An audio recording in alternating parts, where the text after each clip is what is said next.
Bora, gente. Vamos começar com uma oração, como sempre, como de praxis.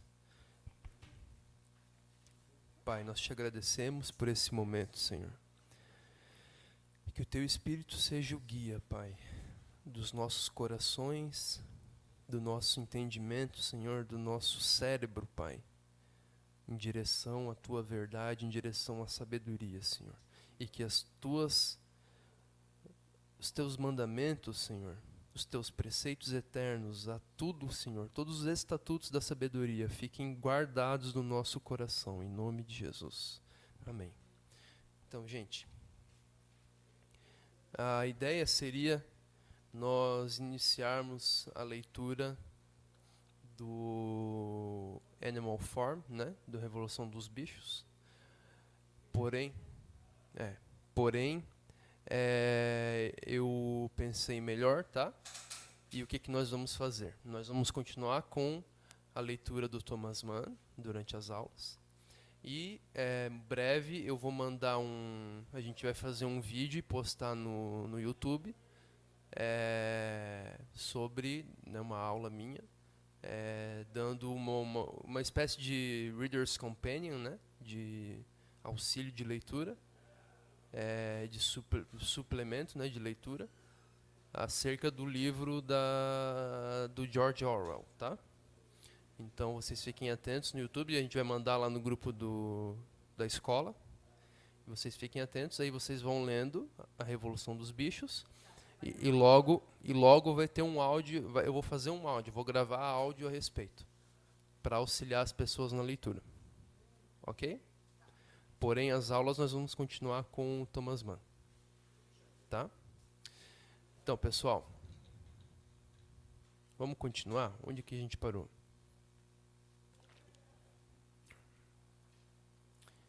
A gente estava falando sobre a pia batismal, né? A pia batismal. Vamos reler só o último parágrafo. Vocês estão conseguindo ler bem?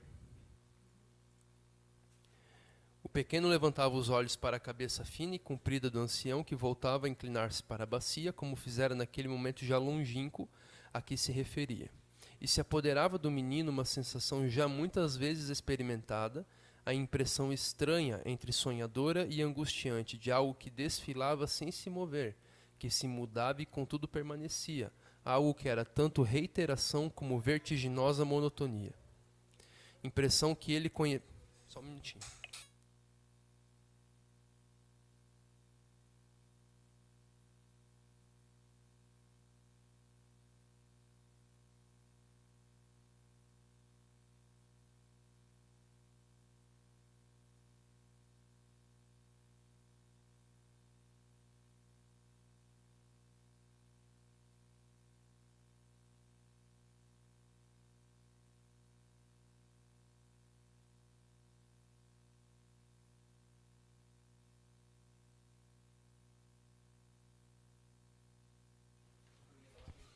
Então, gente,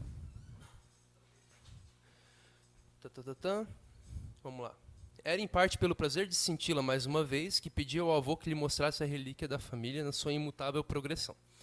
Tudo isso, sobre isso a gente já falou, não vou me repetir, tá? Quando mais tarde o jovem se examinava a si mesmo, verificava que a imagem do avô se lhe gravara na memória com muito maior nitidez, intensidade e significação do que a de seus próprios pais. Isso talvez se devesse a alguma simpatia ou afinidade física particular, pois o neto se parecia com o avô, tanto quanto um fedelho de faces rosadas pode ter semelhança com um septuagenário, encanecido e esclerótico. Mas, antes de tudo, esse fato falava em favor do ancião, que incontestavelmente fora a figura mais característica, a personalidade pitoresca da família.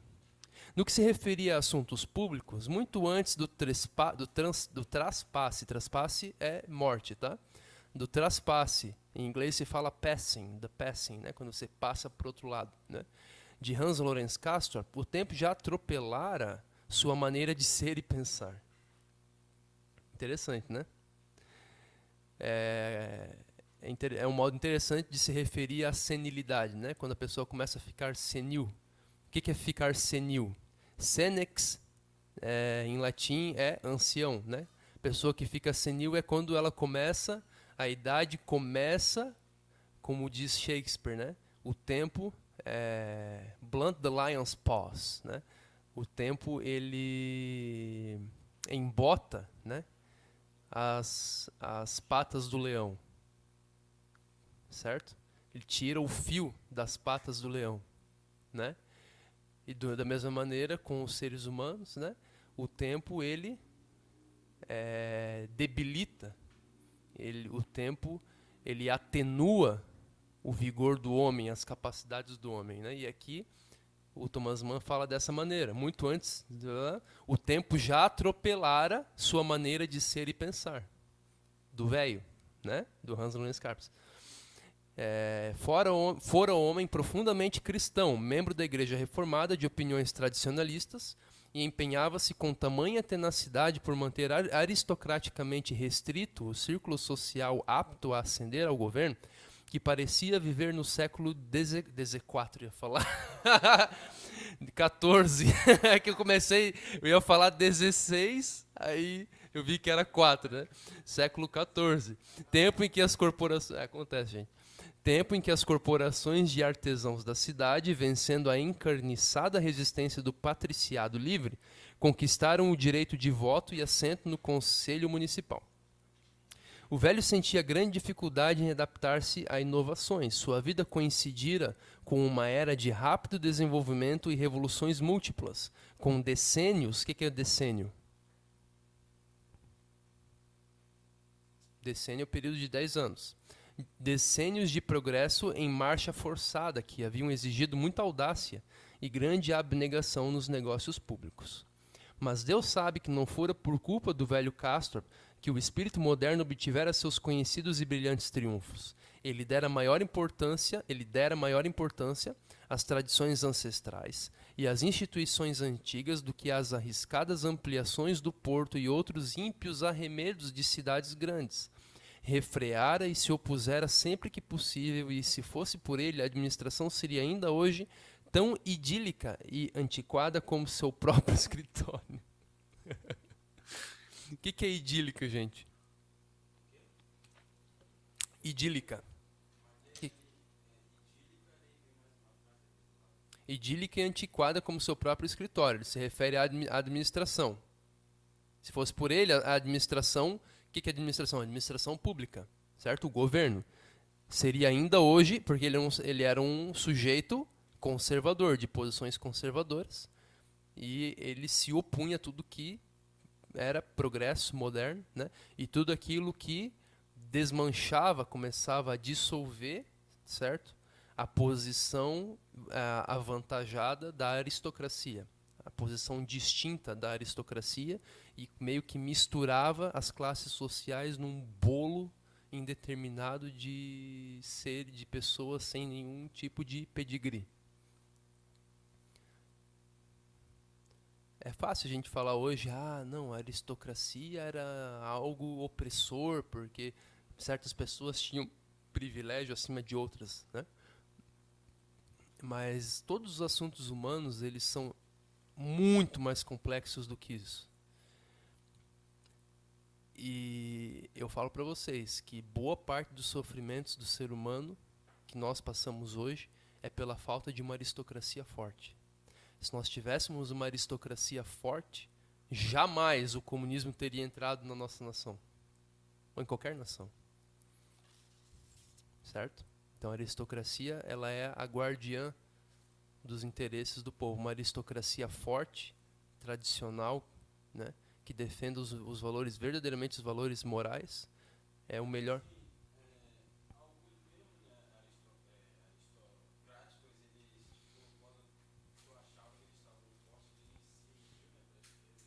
Sim. Por isso que eu falo, aristocracia forte, né? E como que a aristocracia começou a perder o seu poder no Ocidente? Não foi isso. Dinheiro eles tinham. Dinheiro nunca foi... Eles eram senhores feudais, senhores de terra. Entendeu? Os maiores latifúndios da Europa eram desses aristocratas. Não é questão de dinheiro, Christian. A questão é uma dessubstancialização moral. A perda da espinha moral. A perda dos valores da nobreza de espírito, que em boa parte foram herdados do cristianismo e também da ética heróica, né, dos heróis, dos grandes heróis da antiguidade. Compreende? Enfim, então o avô do Hans Castorp, né, ele percebia os perigos da modernidade e os perigos de se dissolver a aristocracia, certo? Ele percebia isso. O homem era muito inteligente, mas não quer dizer que também a modernidade não tenha trazido benefícios. Trouxe, sem dúvida, entendeu? Então todo o assunto humano, gente, é de uma complexidade extraordinária. Extraordinária. Quando a pessoa chega e dá uma conclusão, não, a dissolução da aristocracia causou liberdade, né? E é algo que é univocamente bom, entendeu? A pessoa que fala isso, ela não entende nada de história, nada de sociologia, nada de filosofia. Hã? Geralmente, né? Geralmente. E, enfim, é a pessoa de mentalidade no mínimo progressista, né? Liberal, né? O que em inglês se chama liberal, né? Que em português, aqui no Brasil a gente chama de, nem sei mais como é que a gente chama, são os tucanos, né? Os tucanos. Eu odeio nomenclatura política, eu não gosto de política, tá? Hum.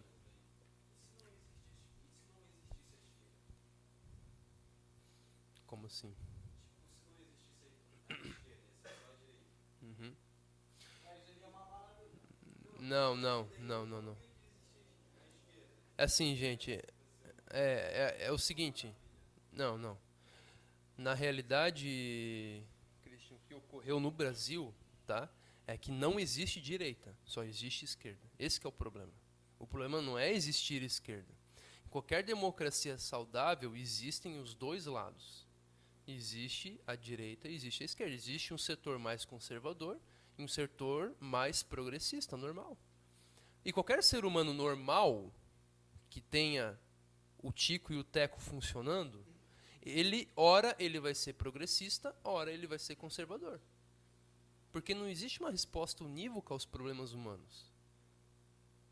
O conservadorismo não é a resposta aos problemas humanos. Nem o esquerdismo, nem o progressismo. Isso, quem pensa assim, tem uma mentalidade simplória, quase infantil, pueril. Compreende? Eu tenho diversas questões, certo? Que eu concordo plenamente com os esquerdistas. Sim, plenamente. Diversas. Eu não vou entrar agora aqui, cara. Se eu começar, por exemplo, um dos exemplos tem diversos pontos, por exemplo, diversos pontos da relação trabalhista. Ao longo dos séculos, sim, tem muitas exigências e muitas conquistas para o trabalhador que foram empreendidas na maior parte pelo lado progressista da política. Não esquerdo, não estou falando de esquerdopata, não estou falando da esquerda radical marxista. Estou falando da esquerda moderada. Entendem? Então, em diversos pontos eu concordo. Eu concordo. Tem diversas críticas que o marxismo faz à Igreja Católica que eu concordo. Ou que eles fazem até mesmo à Igreja Protestante, que eu concordo. Entendeu? Só que o Satanás ele fala 200 verdades para falar uma mentira. Para do centésima primeira coisa que ele fala, ele te levar para o inferno. Porque você crendo em 200 verdades e numa mentira, essa única mentira que ele vai te contar vai ser literalmente aquela que vai conseguir te levar para o inferno. Muito obrigado, Nick. Deus te abençoe, tá? Obrigado. Compreenderam, gente? Não, tudo bem. Não precisa pedir perdão, Nick. Eu sei que às vezes tem, às vezes não tem. Então, pessoal, tá, vamos voltar aqui. O que é idílico? O que é idílio? Alguém com a coragem de abrir o celular e procurar no dicionário?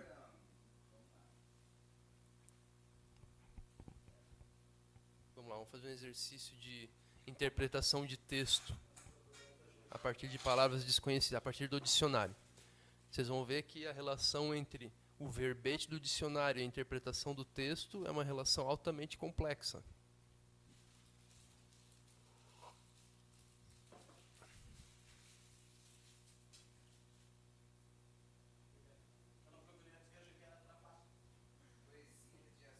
Trapaça?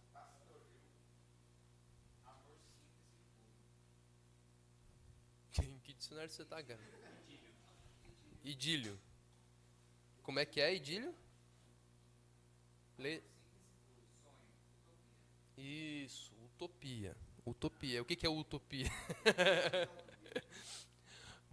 Idílio, utopia, é assim, é uma visão, é uma visão, certo? Beatífica da realidade. Perfeita. Correto? Por exemplo, você imagina um mundo em que os homens se amem uns aos outros, em que todos vivam sem a poluição das grandes cidades, sem os impostos do governo brasileiro, né, que os impostos do governo brasileiro já tem que ser classificado como uma das 5 forças fundamentais da física, né, junto da força nuclear forte, entenderam? É. Essa achei até eu achei engraçada. Entendem? É. Então, um idílio é uma visão da perfeição.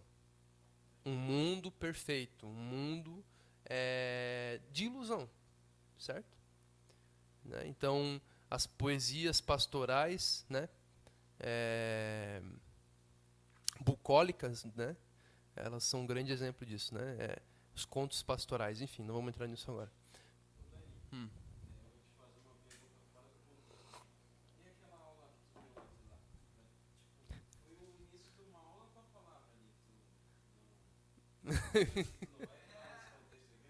Se eu vou falar sobre aquilo aqui, mano, pra eu falar sobre aquilo, cara, tem que sentar comigo num café e ir perguntando, mano.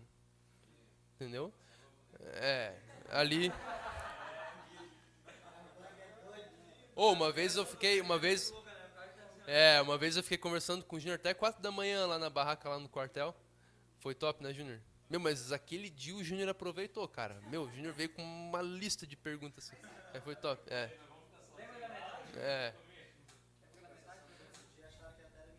Mas aquilo ali, Cris, assim, é, é uma pontinha de um assunto que eu estudo.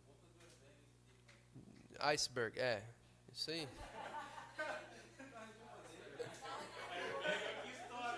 É isso aí. É porque primeiro que eu tive que resumir tudo em 10 minutos, né? E depois que, né? Amém. Amém. Que a honra seja dada pro Senhor Jesus, né? Que me dá graça. Amém. É isso aí. Eu fico feliz porque os corações sentiram o mesmo fogo que eu sinto pelo assunto. Essa que é a minha felicidade, né? Eu posso, eu posso, eu posso trazer um dia aqui, fazer uma série de aulas sobre a ressurreição de Cristo. Podemos fazer? Sobre os fatos, todos os fatos históricos que o circundam, que a circundam, né? Posso fazer, só que não é o foco da aula de filosofia. A filosofia, a gente trabalha num nível mais cognitivo da pessoa, mais profundo. Não que isso não seja profundo, né?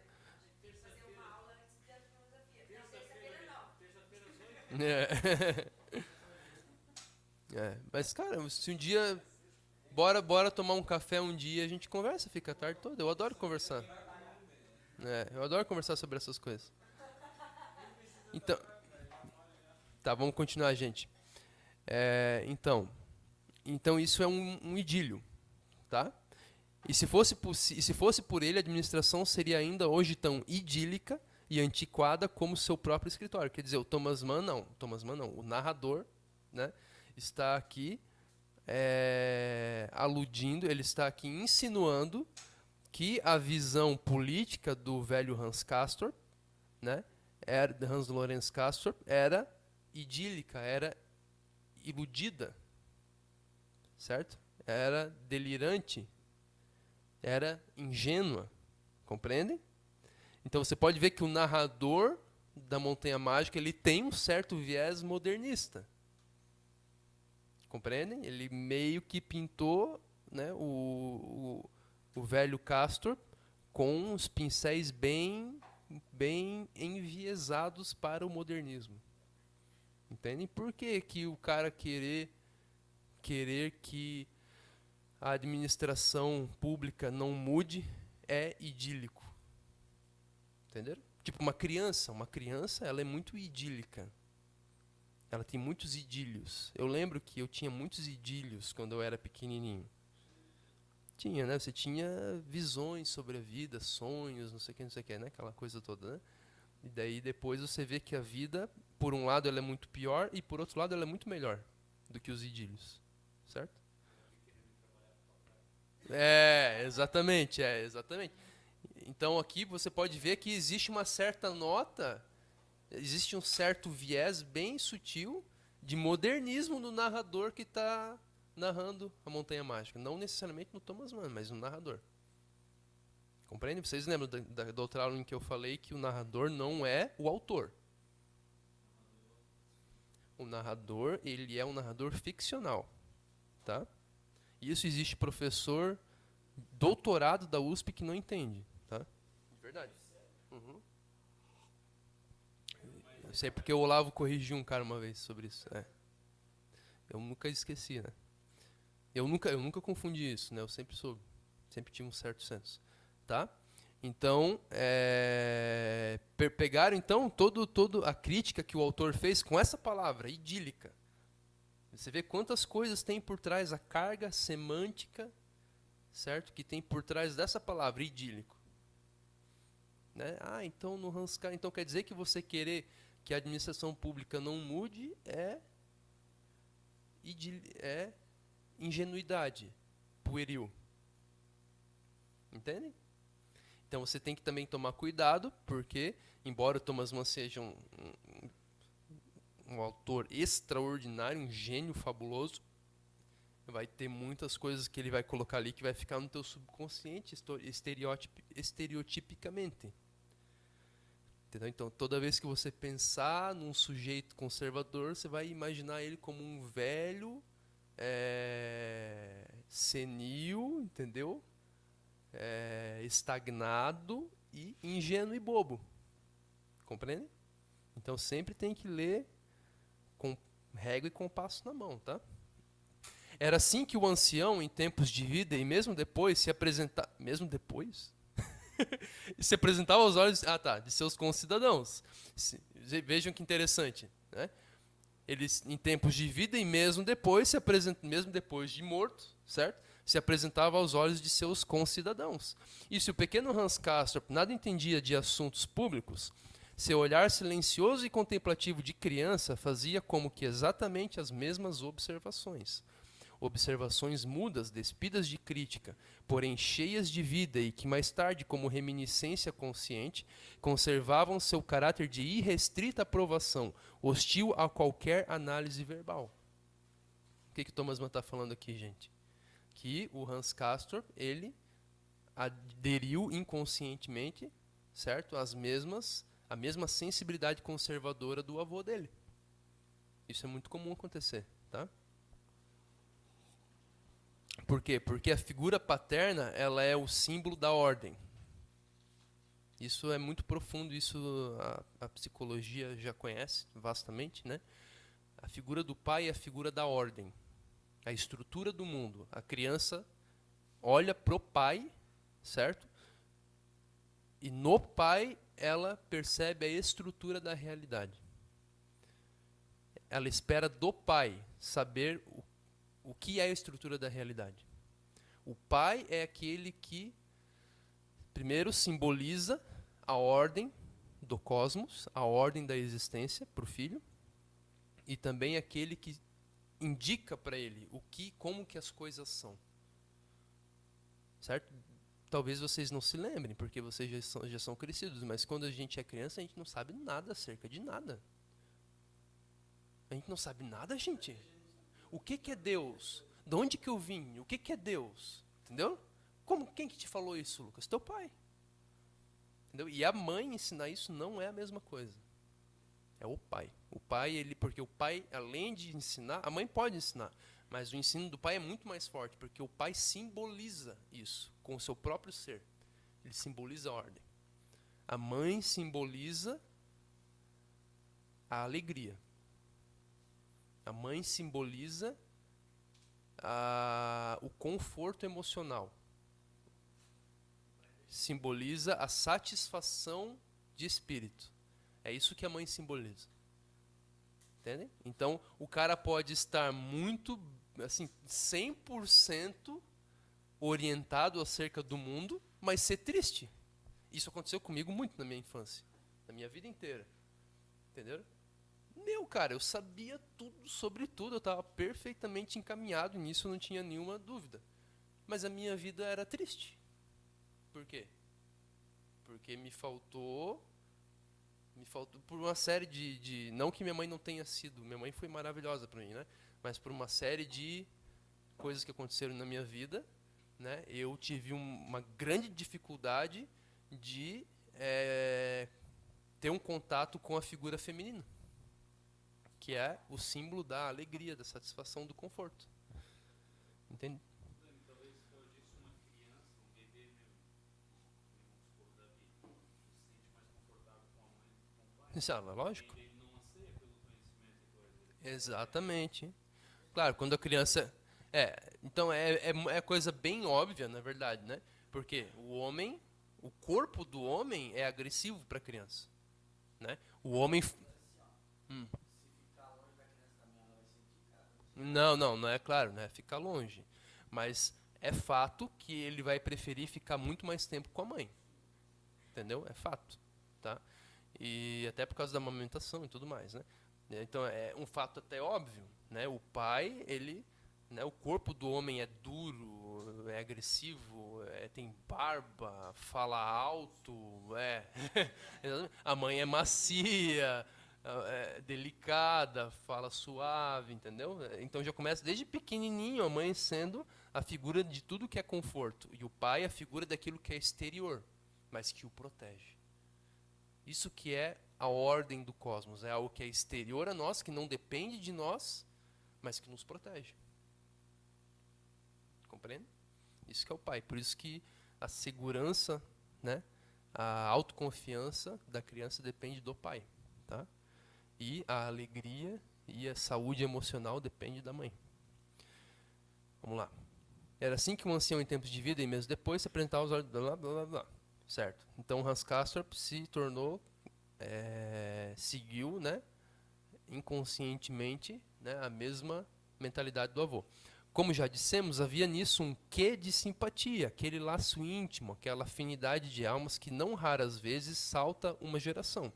Quer dizer, saltou os pais do Hans Castorp, né, e foi do avô para o neto, certo? Os filhos e os netos contemplam para admirar o que sua massa hereditária faz antever, e admiram o que vem, na intenção de aprender e aperfeiçoar. Não entendi esse parágrafo, vamos ler de novo. Os filhos, tá vendo? Às vezes eu não entendo de primeira também.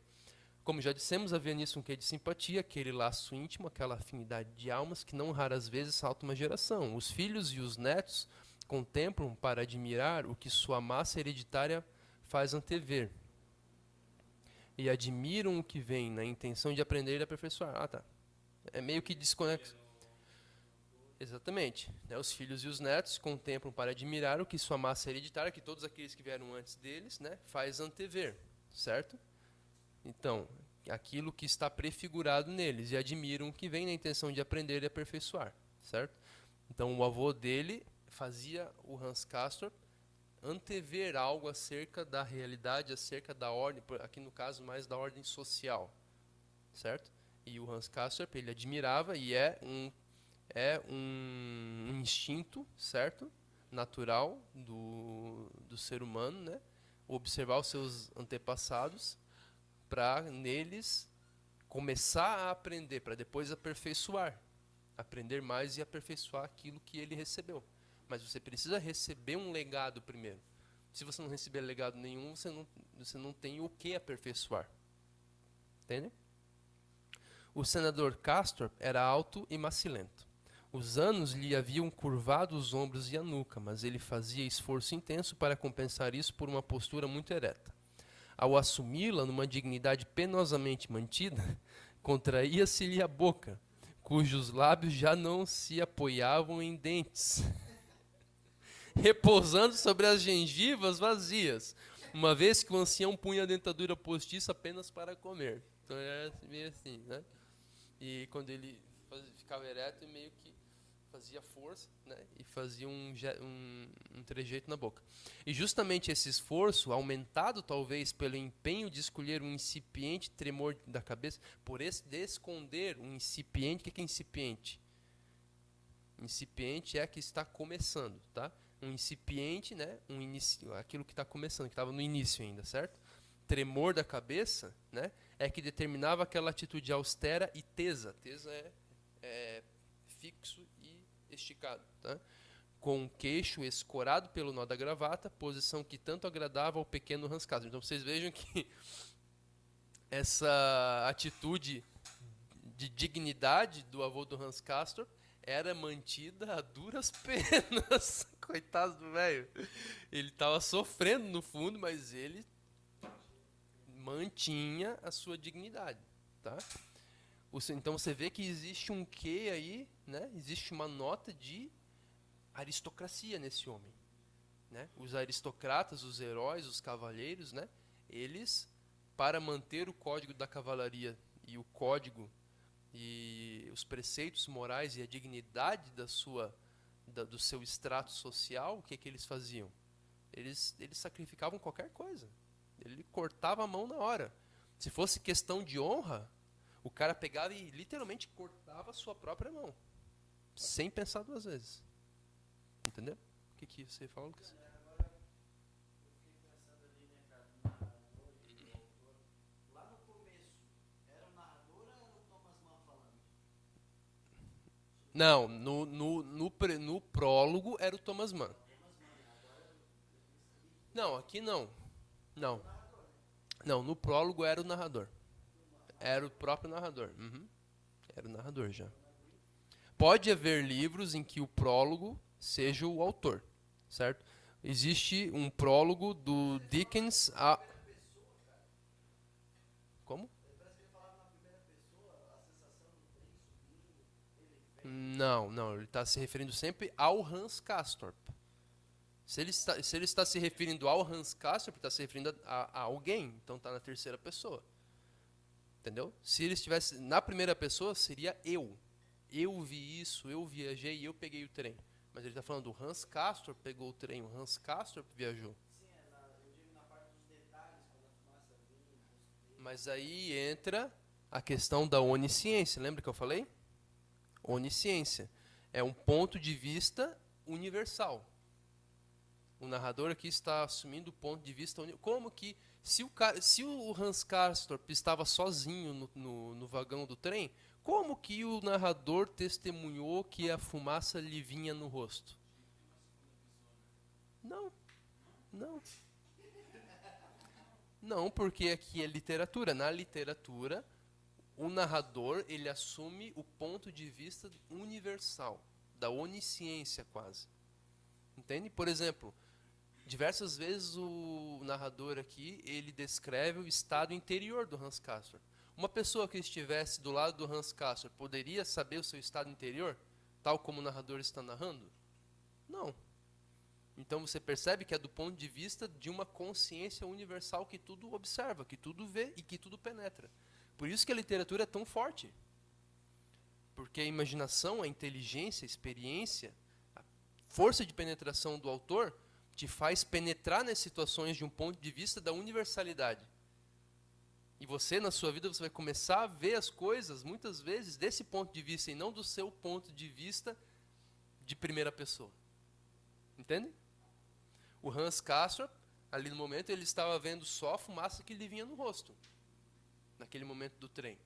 O narrador estava vendo tudo isso, estava vendo o seu estado interior desde fora. O estado interior do Hans Castorp, para ele mesmo, era misterioso. E ele até narra. Até para o Hans Castorp, para ele mesmo, o seu estado interior ainda lhe era enevoado, brumoso. Não era claro para ele ainda.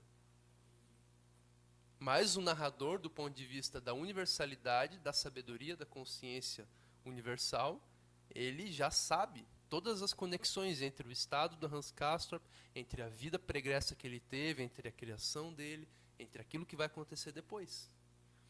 Então vocês percebem que você, na literatura, você vê a vida humana como que dentro, assim, por trás de um aparelho de raio-x. Você vê o que está acontecendo por dentro. O brasileiro não, coitados. A gente exatamente. Porque a gente entendem? Então exatamente. Então, mas nem doutor em literatura sabe disso na universidade brasileira, tá? Então o que ocorre? Porque nas faculdades de literatura o povo não lê livros, eles leem teoria literária, entendeu? Mais ou menos assim, tá? Eles aprendem a teoria literária, mas não leem, entendeu?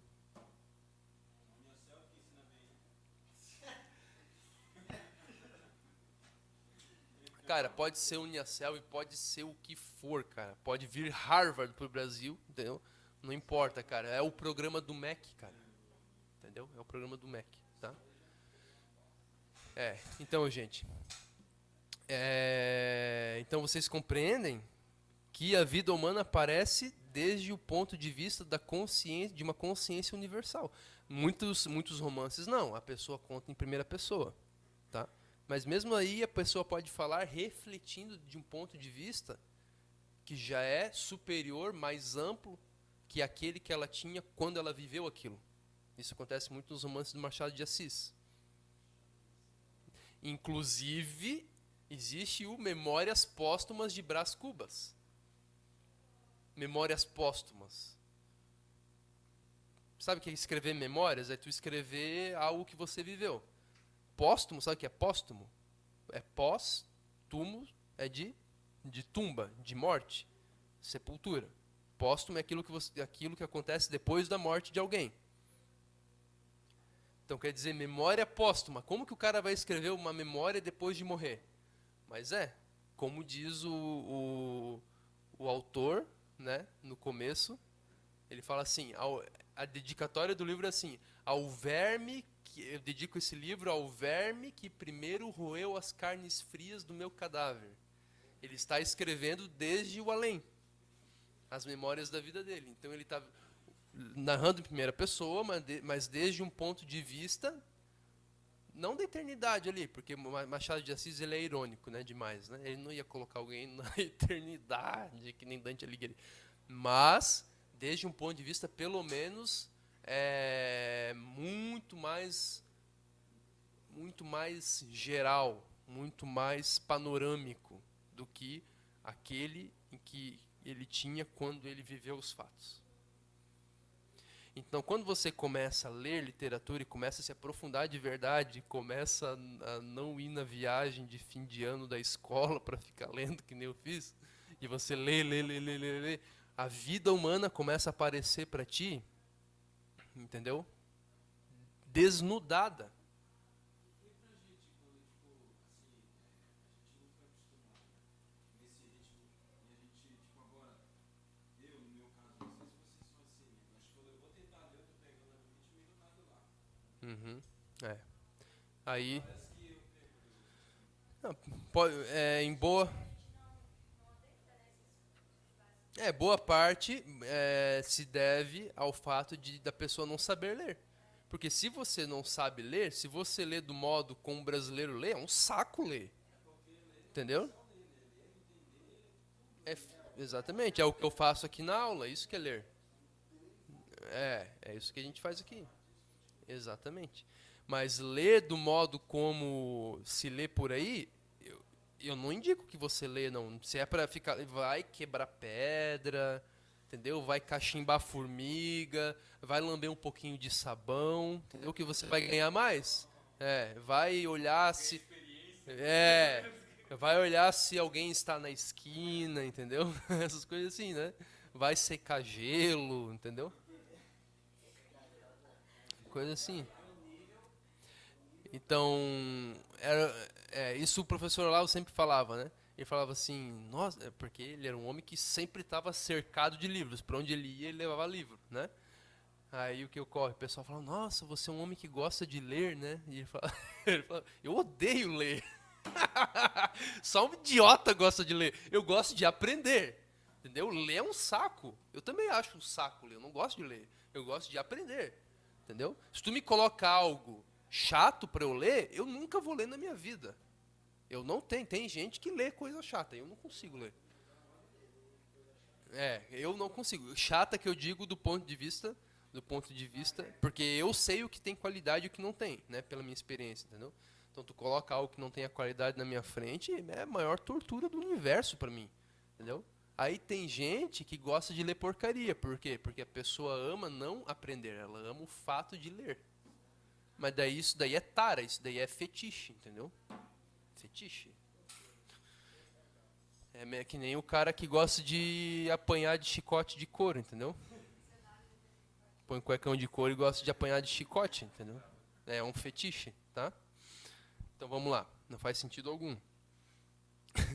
Nossa aula é engraçada, né?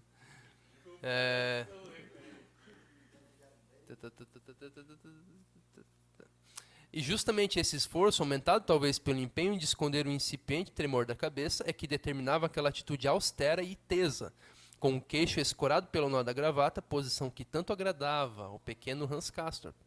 O senador apreciava a caixinha de rapé. Sabe o que era rapé? Rapé era um pó, né, que os antigos eles pegavam e cheiravam, né, e causavam... Não é cocaína. Não é cocaína. Você aspira, só que não é cocaína. Entendeu? Tem outros pós na vida, entendeu? No mundo que não são cocaína, tá, Lucas? Mas eu não sei exatamente o que é, mas eu sei que era muito comum e era respeitável. Hã? Eu creio que causava uma espécie de refrescor, como é que é? Refrigério. Tá? Eu não queria usar a palavra refrigério. Isso aí, tipo um Vic, Usava mas eu não sei, tá, gente? Eu sei que é muito comum, em todo livro tem isso, tá? Usava uma oblonga de tartaruga lavrada de ouro. Oi? Tabaco em pó? Então, tá vendo? Tabaco em pó. Mas é igual antigamente, os caras também mascavam o tabaco. Também mascava-se. É isso mesmo. Sim. Isso aí. Então vamos lá. Usava uma oblonga de tartaruga, né, uma caixinha de rapé oblonga de tartaruga lavrada de ouro. E servia-se de lenços vermelhos, cujas pontas costumavam pender do bolso traseiro da sobrecasaca. Se bem que isso não deixasse de ser uma nota um tanto cômica de sua personalidade, parecia perfeitamente admissível em consideração à idade, como negligência que a velhice ora se permite, de modo consciente e bem-humorado, ora acarreta sob uma insciência digna de respeito. Compreenderam esse parágrafo? Vamos ler de novo? Vamos lá. É engraçado. Se bem que isso não deixasse de ser uma nota um tanto cômica. Quer dizer, o que era uma nota um tanto cômica? O fato dele cheirar rapé, certo? De sua personalidade. Parecia perfeitamente admissível. É admissível que ele tenha esse hábito, em consideração à sua idade, né? Como negligência que a velhice ora se permite, de modo consciente e bem-humorado, ora acarreta, sob uma insciência digna de respeito. Ai, cara, que engraçado. Existe uma leve troça da terceira idade aqui que ele está fazendo. Vocês veem que ora uma negligência que a velhice se permite, certo? Ó, vamos ver. É isso mesmo. Só um pouquinho, gente. Deixa eu ver se é isso mesmo que ele está se referindo.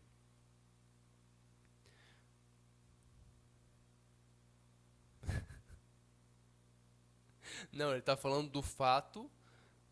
E servia-se de lenços vermelhos cujas pontas costumavam pender do bolso traseiro. Eu lembrei de uma coisa agora, cara do céu. Desculpa, gente. É que assim, eu lembro que o meu avô, às vezes...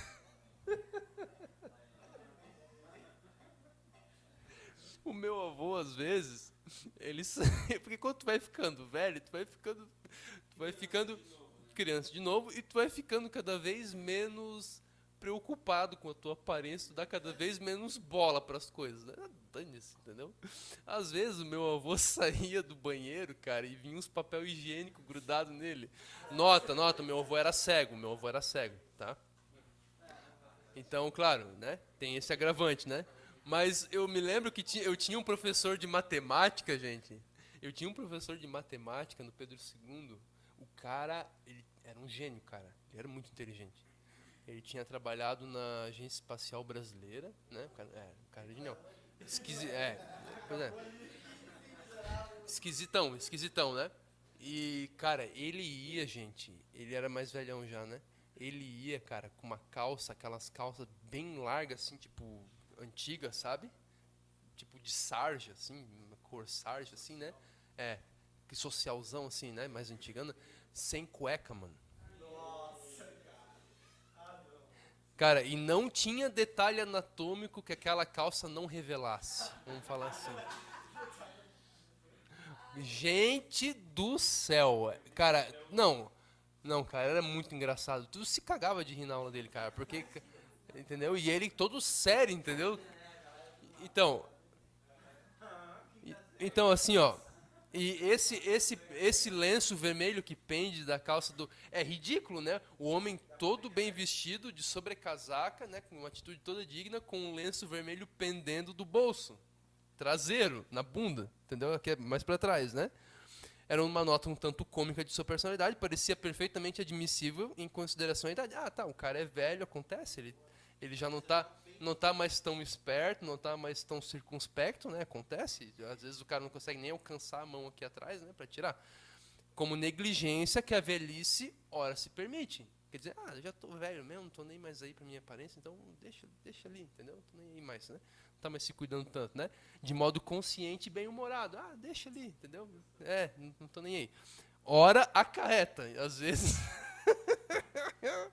Não é que ele quer, às vezes não é porque ele quer deixar o lenço lá, entendeu? Às vezes é que a velhice causa essas coisas.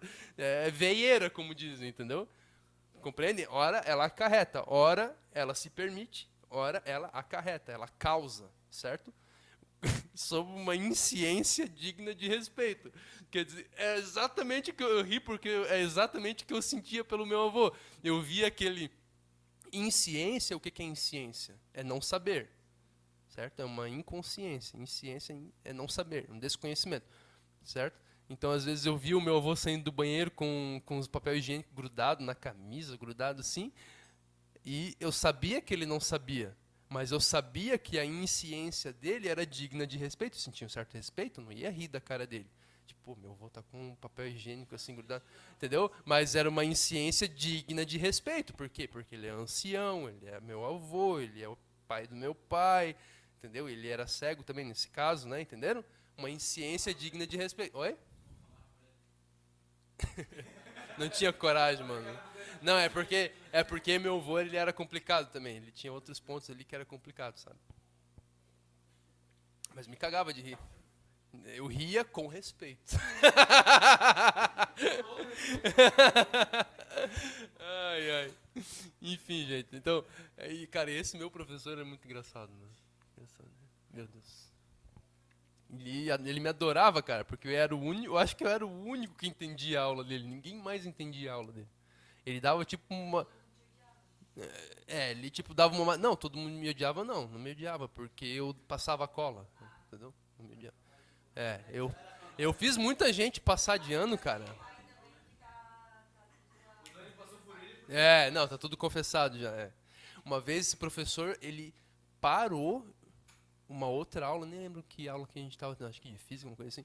Ele veio de outra sala, parou a aula do outro professor pra me chamar, me obrigar a eu ir fazer a Olimpíada Brasileira de Matemática. Ele implorou pra eu ir fazer, cara. implorou, cara. Ele implorou. Não, na época ganhar um computador, tipo assim, Tipo assim, naquela época, computador, se eu ganhasse um computador, eu ia vender, entendeu? Pra comprar Doritos, porque eu não sabia o que fazer com o computador. Não, brincadeira, eu já tinha 15 anos já.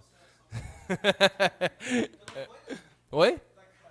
Eu fui, mas eu não queria responder. Aí eu fiz meia prova, eu não queria ir. Não queria. Aí ele insistiu, de tanto que ele insistiu, eu fui, cara, entendeu? Só que eu fiz só metade da prova. As questões que eu respondi, eu acertei. Eu fui, que eu vi que tinha nível de dificuldade, aí eu fui nas que eu achei mais interessante lá, eu resolvi e pronto. Mas eu não tava afim de fazer. Cara, você não tem noção o que eu era. Eu era tipo um ser do outro mundo, cara, naquela época. Eu era, Cara, vamos colocar da seguinte maneira. Não, vamos colocar da seguinte maneira. Eu era mais semelhante a um chimpanzé do que a uma pessoa adulta naquela época. Eu era bem esquisito. Eu tinha umas coisas que e eu não queria fazer, cara. Eu não queria fazer. Ele veio insistir pra mim, eu não queria fazer. Eu não sei por que eu não queria fazer, mas eu não queria fazer. Eu acho não, eu sei. Tá? Agora confessando, confessões de Daniel, né? No fundo, eu achava indigno da minha inteligência eu fazer aquele negócio, eu responder aquelas perguntas. Eu achava indigno. É uma coisa, é uma vaidade idiota, eu confesso, tá? Mas eu achava indigno da minha inteligência aquilo, entendeu? Eu via, Olimpíada Brasileira de Matemática. Isso, cara. Entendeu? Olimpíada, grande coisa. Eu ganhar a Olimpíada Brasileira de Matemática, grande coisa. Eu vou passar vergonha. Entendeu? Olimpíada Brasileira. Se fosse a Olimpíada Chinesa de Matemática, entendeu? Beleza, vambora. Agora, brasileira, eu vou chegar falando lá nos Estados Unidos, né? Naquela época eu queria ser físico, né? Pensei, um dia eu vou chegar lá na NASA, vou chegar, sei lá, no MIT, vou falar que eu fui campeão brasileiro de matemática. Tá maluco? Vou esconder. Então, para eu não precisar esconder a minha vida inteira isso, eu prefiro não fazer. Essa era a minha lógica. Vocês veem, gente, eu era muito esquisito, vocês não têm noção. Amém? Vamos fazer uma pausa de 5 minutinhos. 5 minutos, gente, e a gente volta para a aula de inglês.